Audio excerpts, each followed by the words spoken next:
بسم اللہ الرحمن الرحیم۔ السلام علیکم ورحمۃ اللہ وبرکاتہ۔ رانچی یونیورسٹی اور نیلامبر پیتامبر یونیورسٹی میں سیمسٹر 7 کے تحت MJ 16 میں ہم لوگ اردو کے علاقائی ادب پر بات کر رہے ہیں، اور جیسا کہ ہم جانتے ہیں کہ جھارکھنڈ ہمارا خطہ ہے، اور اس سے متعلق جو نصاب ہم لوگوں کو پڑھنا ہے اس میں شاعروں کی فہرست میں پہلے شاعر کے طور پر صدیق مجیبی کو شمار کیا گیا ہے۔ تو ہم جانتے ہیں کہ صدیق مجیبی کا شمار 1960 کے بعد جو شاعری کا منظرنامہ تبدیل ہوا پورے ہندوستان میں، اس میں انہوں نے تھوڑا تاخیر سے ان کی شمولیت ہوئی، لیکن انہوں نے ایک گہری چھاپ چھوڑی ہے۔ تو آپ یہ سمجھ سکتے ہیں کہ جدیدیت کے حوالے سے جن شعراء نے اپنی نمائندگی ظاہر کی، ان میں جھارکھنڈ کے حوالے سے صدیق مجیبی، پرکاش فکری اور وہاب دانش کے نام خصوصی طور پر قابل ذکر ہے۔ دوسرے مطلب شاعروں کی بات کریں تو اس میں ہم لوگ نادم بلخی، شاہد احمد شعیب، شعیب راہی وغیرہ کے نام بھی ہم اس میں شامل کر سکتے ہیں، لیکن یہاں ہم لوگوں کو 3 شعراء کے حوالے سے بات کرنی ہے: صدیق مجیبی، پرکاش فکری اور وہاب دانش۔ تو آپ کے لیے لازم ہے کہ صدیق مجیبی کی سوانح عمری دیکھیں، ان کے مجموعے کون کون سے ہیں، اور جو نمائندہ اشعار ہیں وہ کیا کیا ہیں، وہ ضرور آپ یاد کر لیں، کیونکہ یہ سب شعراء ہیں جو آپ کو آئندہ بھی پریشان کریں گے۔ ان کو یاد کرنے میں ہی آپ کے لیے عافیت ہے۔ تو آج انشاءاللہ ہم لوگ اس ویڈیو میں صدیق مجیبی کی سوانح پر بات کریں گے، ان کے شعری مجموعے کے حوالے سے بات کریں گے، اور ان کے نمائندہ اشعار کے حوالے سے بات کریں گے۔ تو آئیے دیکھتے ہیں شارٹ نوٹس۔ یونٹ 1 میں ہم لوگوں نے علاقائی ادب پر بات کر لی، جھارکھنڈ کی صورتحال پر بات کر لی۔ یونٹ 2 میں پہلے شاعر صدیق مجیبی پر بات کریں گے۔ سب سے پہلے ہم دیکھتے ہیں مختصر سوانح۔ ڈاکٹر صدیق مجیبی کا اصل نام صدیق احمد گدی ہے، اور وہ مجیبی تخلص کرتے ہیں۔ وہ 8 جولائی 1931 عیسوی کو ڈونڈا، رانچی کے گدی محلے میں پیدا ہوئے۔ ان کا تعلق گدی برادری سے تھا، جن کا آبائی پیشہ دودھ بیچنا اور مویشی کا کاروبار کرنا ہوتا ہے۔ جیسا کہ الیاس احمد گدی نے اپنی خود نوشت مگدھ پوری کا داستان گو، یہ خود نوشت نہیں ہے، خاکہ یہ بول سکتے ہیں، مضمون بھی کہہ سکتے ہیں، اس میں انہوں نے بیان کیا ہے۔ گدیوں کا قبیلہ پچھم کی جانب سے اسلام ہندوستان میں وارد ہوا، اور سلطان غوری کے زمانے میں مشرف اسلام ہوا۔ صدیق مجیبی کے آباء و اجداد 1857 کے آس پاس بنارس کے علاقے سے ہجرت کر کے سہسرام آئے اور دیگر علاقوں میں پھیلتے چلے گئے۔ گدی قبیلے میں تعلیم و تربیت کا کوئی واضح تصور نہیں تھا، لیکن جس خانوادے سے صدیق مجیبی کا تعلق تھا، اس خانوادے میں علم و ادب کا چرچا آج بھی ہوتا ہے۔ صدیق مجیبی کے پردادا عبد الرحمن گدی تعلیم کی اہمیت کو سمجھتے تھے اور بچوں کو تعلیم کے لیے راغب کرتے تھے۔ اس بات کا اندازہ اس سے بھی لگایا جا سکتا ہے کہ انہوں نے اپنے پوتے محمد مجیب احمد گدی کو انگریزی سیکھنے کے لیے کلکتہ بھیجا تھا۔ صدیق مجیبی کے دادا عظمت اللہ گدی کے چچا زاد بھائی حسینی گدی بھی بے حد ذہین تھے اور حب الوطنی کا شدید جذبہ رکھتے تھے۔ اردو فکشن کی 2 قد آور شخصیات غیاث احمد گدی اور الیاس احمد گدی، جن کا آپ نام جانتے ہیں، انہی کے پوتے تھے۔ عظمت اللہ گدی کے دوسرے چچا زاد بھائی مولانا کرم علی فرنگی محل لکھنؤ کے کسی مدرسے سے فارغ التحصیل تھے۔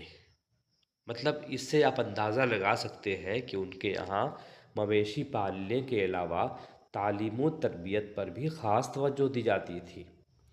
صدیق مجیبی کے والد کا نام محمد مجیب احمد گدی تھا۔ انہوں نے کلکتہ سے میٹرک پاس کیا اور انگریزی کے ساتھ فارسی میں بھی مہارت حاصل کی۔ ان کی شادی حفیظن نامی خاتون سے ہوئی تھی۔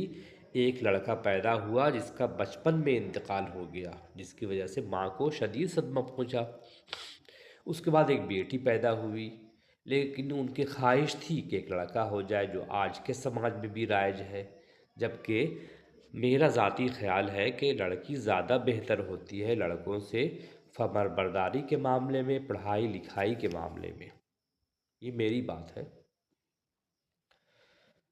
بڑی منت و آرزو کے بعد 8 جولائی 1931 کو ڈرنڈا کے گدی محلے میں ایک لڑکا پیدا ہوا جس کا نام صدیق احمد گدی رکھا گیا۔ مجیبی صاحب کے تاریخ پیدائش کے بارے میں اختلاف ہے۔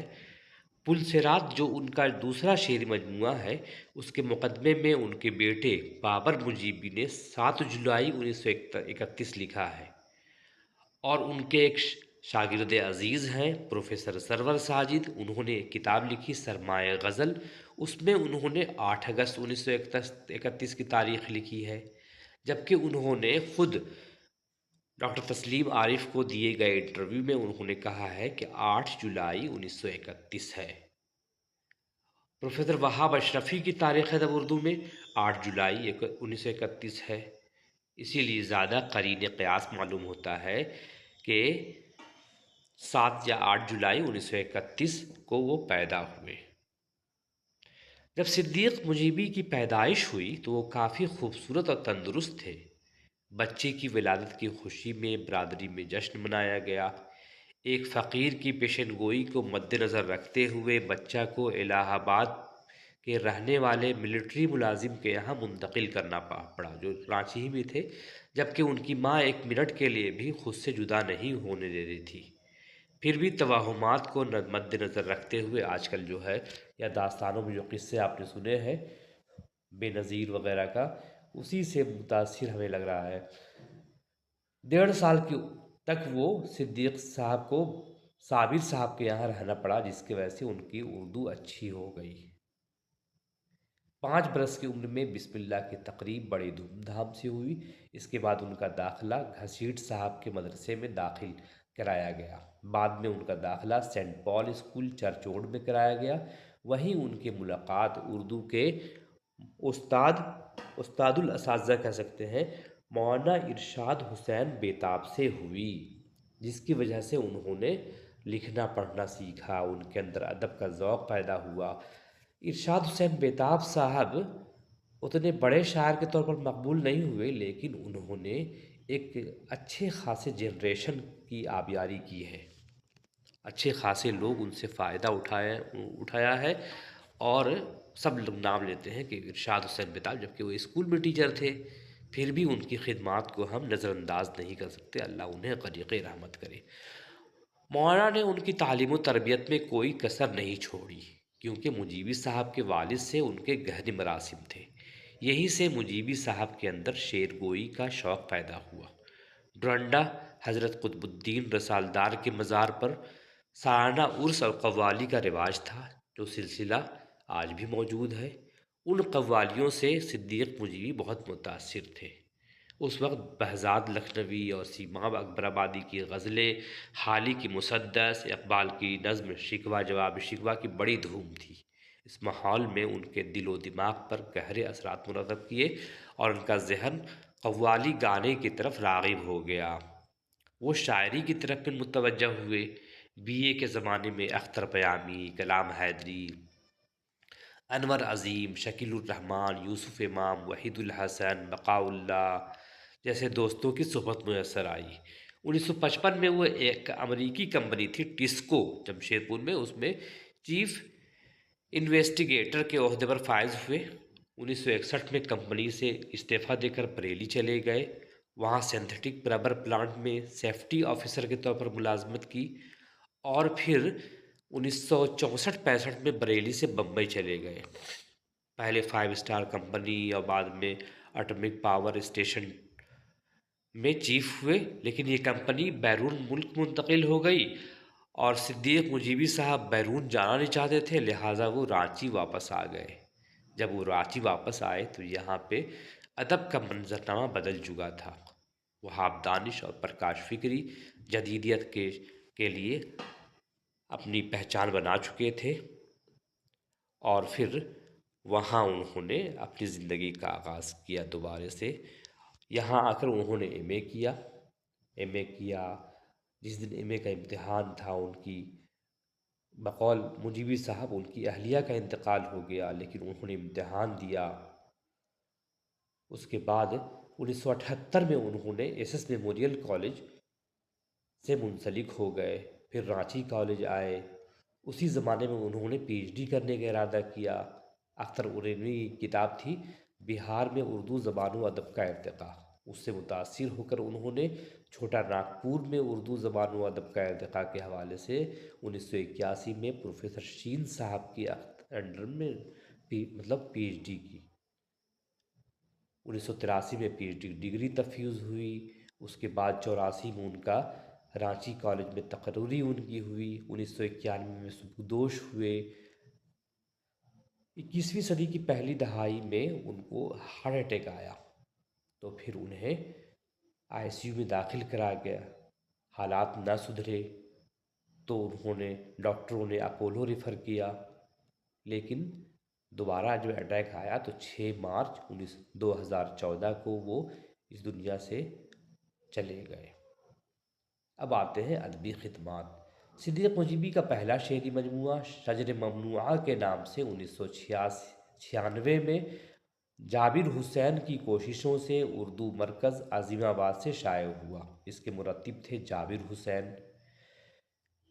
اور جابر حسین کو ہم جانتے ہیں کہ ایک اہم نام ہے، شین اختر کے بھائی ہیں، کتھا ڈائری کے حوالے سے ان کی پہچان ہے۔ اور پھر دوسرا مجموعہ ان کا شائع ہوا ان کی وفات کے بعد۔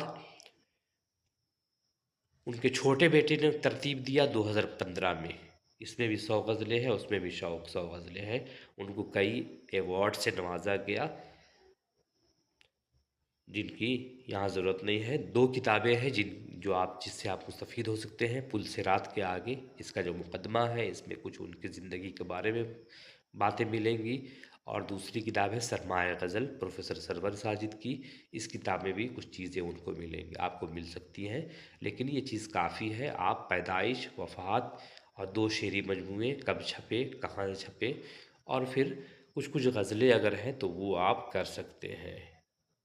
ہم ملیں گے انشاءاللہ اگلی ویڈیو میں ان کے غزل کے حوالے سے، غزل گوئی کے حوالے سے۔ تب تک کے لیے اجازت دیجیے، خدا حافظ۔